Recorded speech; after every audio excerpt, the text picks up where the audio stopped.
తాకట్లో ఉన్న మీ బంగారాన్ని విడిపించి ఆ రోజు ఆన్లైన్ రేటుకి కొంటాం. Sharma gold company. వాగర్థావివ సంపృక్తౌ వాగర్థ ప్రతిపత్తయే జగతః పితరౌ వందే పార్వతీ పరమేశ్వరౌ ఆదిత్యాయ చ సోమాయ మంగళాయ బుధాయ చ గురు శుక్ర శనిభ్యశ్చ రాహవే కేతవే నమః. శృంగేరి జగద్గురు పీఠాధిపతులకి కంచి పీఠాధిపతులకి నమస్కారములు తెలియజేసుకుంటూ కార్యక్రమాన్ని ప్రారంభిద్దాం. ఈ నెల 16 జూన్ నుంచి 30 జూన్ వరకు కర్కాటక రాశిలో జన్మించినటువంటి వారికి ఏ విధంగా ఉండబోతుందో తెలుసుకుందాం. రాశిలోనే బుధుడు 23వ తారీఖు సంచారం చేస్తుండడం, అలాగే 22వ తారీఖు వరకు బుధుడు 12వ ఇంట సంచారం చేస్తుండడం, ఈ కారణం చేత ఈ కర్కాటక రాశి వారికి ముఖ్యంగా ఇతరులతో సమస్యలు వస్తాయి. సోదర సోదరీమణులతో వాగ్వివాదాలు, పరిచయస్తులు, నమ్మకస్తులు, స్నేహితులతో మీకు వాగ్వివాదాలు జరిగే అవకాశాలు ఉంటాయి. పొరపచ్చాలు వస్తాయి, మాట పెరుగుతాయి. ముఖ్యంగా ధనపరమైనటువంటి సమస్యలు కలుగుతాయి. డబ్బులు ఇచ్చి తిరిగి వసూలు చేసుకోలేకపోవడం వలన వాగ్వివాదాలు పెరుగుతాయి. కాబట్టి జాగ్రత్తలు పాటించండి. ఎవరికి డబ్బుని అప్పుగా ఇవ్వకండి, లేదా నమ్మకస్తులకైనా ఇచ్చినా అవి శత్రుత్వంగా మారుతాయనే విషయాన్ని గమనించుకోవాలి. ఇక గురువు, రవి మిథున రాశి సంచార ప్రభావము చేత కర్కాటక రాశి వారికి దైవపరమైనటువంటి సహాయం అందుతుంది, కానీ వృత్తి, ఉద్యోగ, వ్యాపారాల్లో కాస్త ఇబ్బందులు ఎదుర్కోవాల్సినటువంటి పరిస్థితి వస్తుంది. అకారణమైనటువంటి విరోధాలు కలుగుతాయి తోటి వారితో. అలాగే చెయ్యని పనికి తప్పులు పడాల్సినటువంటి పరిస్థితులు కలుగుతాయి. కాబట్టి జాగ్రత్తలు పాటించండి. నిరుద్యోగస్తులు ఉద్యోగం పట్ల బాగా శ్రమిస్తే తప్ప ఫలితాలు లభించినటువంటి పరిస్థితి. ప్రభుత్వ రంగంలో పనిచేస్తున్నటువంటి వాళ్ళకి మాత్రము ఇబ్బందులు తప్పవు.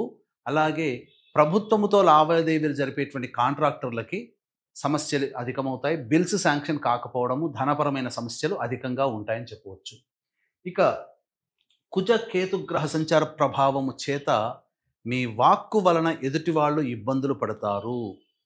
కాబట్టి మీరు మీ మాట ఏదైనప్పటికీ ఎదుటి వాళ్ళని బాధ పెట్టేటట్టుగా ఉంటుందని గ్రహిస్తారు వాళ్ళు. కావున ఈ కర్కాటక రాశిలో జన్మించినటువంటి వారు కుటుంబ సభ్యులతో వాగ్వివాదాలు చేయకపోవడమే మంచిది. కాబట్టి ఎంత తగ్గితే అంత మీకు అనుకూలంగా ఉంటుందనే విషయాన్ని గమనించుకోవాలి.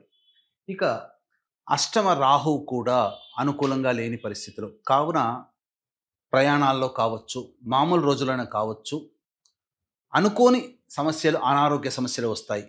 ఎందుకు వస్తాయి, ఎందుకు తగ్గుతాయో తెలియదు, కానీ అనారోగ్య సమస్యలతో బాధపడతారు. అవే వాడంతటవే మళ్ళీ కొంతకాలానికి తగ్గుతాయి.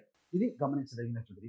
ఇక శనిగ్రహ సంచార ప్రభావం కూడా అనుకూలంగా లేని కారణం అంటే ఏమవుతుంది, ఇక్కడ దైవ అనుగ్రహాన్ని పొందమని ఆ గ్రహ సూచన. కాబట్టి దైవానుగ్రహాన్ని పొందే ప్రయత్నం కర్కాటక రాశి వాళ్ళు చేయాలి. ఇక శుక్రుడు కూడా మేషరాశి సంచార ప్రభావము వలన అనుకోని సమస్యలు పెరుగుతాయి. కుటుంబంలో ప్రశాంతత లోపిస్తుంది. అలాగే ముఖ్యంగా స్త్రీలకి సాటి స్త్రీలతో, పురుషులకి స్త్రీలతో సమస్యలు అధికమవుతాయి. వాగ్వివాదాలు పెరుగుతాయి.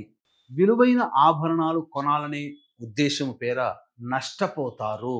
ఎదుటి వాళ్ళ మోసానికి గురయ్యే అవకాశాలు శుక్రగ్రహ సంచార ప్రభావం వలన కలుగుతాయి ఈ కర్కాటక రాశిలో జన్మించినటువంటి వారికి. కాబట్టి ఏదో తక్కువగా వస్తుందనేటువంటి ఆకర్షణతో మీరు ప్రలోభాలకి గురయ్యారు అని అంటే ఖచ్చితంగా సమస్యలు ఎదుర్కోవాల్సినటువంటి పరిస్థితి. ఏతావాత చెప్పొచ్చేది ఏమిటంటే, ఒక గురువు సంపూర్ణంగా కొంతవరకు మేలు చేస్తున్నారు, కానీ మిగతా అన్ని గ్రహాలు కూడా అనుకూలంగా లేనటువంటి పరిస్థితి కర్కాటక రాశి వారికి. కాబట్టి జాగ్రత్తలు పాటించండి అయ్యా. సమస్యలు ఉన్నాయి, సమయం మనది కానప్పుడు మనం తగ్గి ఉండడమే శ్రేయస్కరం అనే విషయాన్ని గమనించుకోవాలి. విద్యార్థులు బాగా కష్టపడితే తప్ప ఫలితాలు పొందలేనటువంటి పరిస్థితి. వివాహం కాని అబ్బాయిలకి, అమ్మాయిలకి మరి ఒక మంచి సమయం కోసం వేచి చూడాల్సినటువంటి పరిస్థితి. నిరుద్యోగస్తులు కూడా మరొక మంచి సమయం కోసం వేచి చూడాలి. అలాగే సంతానపరముగా ఆలోచించేటువంటి వాళ్ళు వేచి చూడాలి. ఆల్రెడీ గర్భవతులైనటువంటి వాళ్ళు వైద్యుల యొక్క సలహాలు, సూచనలు ఇప్పుడు ప్రస్తుతం 30వ తారీఖు వరకు వారి సూచనలు తూచా తప్పకుండా పాటించాలి. ఎవరి? వైద్యుల సలహాలు, సూచనలు. ఇక 16వ తారీఖు నుంచి 30వ తారీఖు వరకు రోజువారీ కార్యక్రమాలు ఎలా ఉందో తెలుసుకునే ప్రయత్నం చేద్దాం. వీక్షించేటువంటి ప్రేక్షకులకి గమనిక, ఈ నెల 21వ తారీఖు రోజున ఏకాదశి, అశ్విని నక్షత్రము కలిసినటువంటి పుణ్యతిథి కావున ఈ రోజున మీ జాతకరీత్యా కలుగు విద్య, వివాహ, ఉద్యోగ, దాంపత్య, అనారోగ్య సమస్యల నివారణకి మరియు మేష, మిథున, కర్కాటక, సింహ, కన్య, వృశ్చిక, ధనుస్సు, కుంభ, మీన రాశుల్లో జన్మించినటువంటి వారికి శనిదోష పరిహారార్థమై సర్వదోష నివారణ పూజలు, హోమాలు అనేటువంటివి జరిపించి శక్తిపాతము చేయబడినటువంటి శంకరుంగలి మాలని మీకు ఇవ్వడం జరుగుతుంది. అవకాశం ఉన్నటువంటి వాళ్ళు కార్యక్రమ తదనంతరం కాంటాక్ట్ చేసి పూర్తి వివరాలు తెలుసుకోవచ్చు. ఇక 16వ తారీఖున రాని బాకీలు వసూలవుతాయి, ధనపరమైనటువంటి సమస్యలు తీరుతాయి, అన్ని విధాలుగా ఆనందదాయకంగా ఉంటుంది. 17, 18 తారీఖుల్లో మానసిక ప్రశాంతత లోపిస్తుంది, పీడకలలు వస్తాయి, ఏదో మతి భ్రమించినట్టుగా ఒకటి చేయబోయి ఇంకొకటి చేస్తూ ఉంటుంటారు, కష్టాలు కూడా ఉంటాయి, ఖర్చులు కూడా అధికంగా ఉంటాయని చెప్పవచ్చు.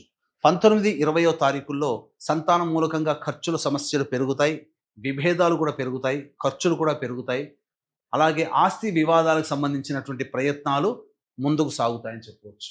21, 22, 23, 24 తేదీల్లో ఇది కీలకం. అన్ని విధాలుగా అనుకూలంగా ఉంటుంది. అన్ని వృత్తి, ఉద్యోగ, వ్యాపారాల్లో వాళ్ళకి లాభసాటిగా ఉంటుంది. ధనపరమైనటువంటి సమస్యలు తీర్చుకుంటారు. ఇక 25, 26వ తారీఖుల్లో ప్రభుత్వ రంగ సంస్థల్లో పనిచేసేటువంటి వాళ్ళు లేదా ఉద్యోగ వ్యాపారంలో ఉన్నటువంటి వాళ్ళు ధనాన్ని నష్టపోయే అవకాశాలు ఉంటాయి. అనవసరమైనటువంటి ప్రయాణాలు చేస్తారు. కార్యహాని అలాగే ఆటంకాలు గోచరమవుతున్నాయి. నిద్ర పట్టనటువంటి పరిస్థితి. ఇక 27, 28, 29వ తారీఖుల్లో పెండింగ్లో ఉన్నటువంటి పనులు పూర్తి చేసుకుంటారు. శిరోబాధలు ఉంటాయి. అలాగే ఒక బాధ్యతను కంప్లీట్ చేసుకునే ఆనందంతో విందులు వినోదాల్లో కుటుంబ సభ్యులతో పాల్గొంటారని చెప్పవచ్చు. 30వ తారీఖు రోజున ప్రధానంగా గృహపరమైనటువంటి సమస్యలు వస్తాయి. ఆలోచన చేసినటువంటి పనులు ఆలస్యం అవుతాయి. అలాగే ఖర్చులు కూడా అధికంగా ఉంటాయని చెప్పవచ్చు. తర్వాత చెప్పొచ్చేది ఏంటంటే కర్కాటక రాశి వారికి అనుకూలముగా లేదు.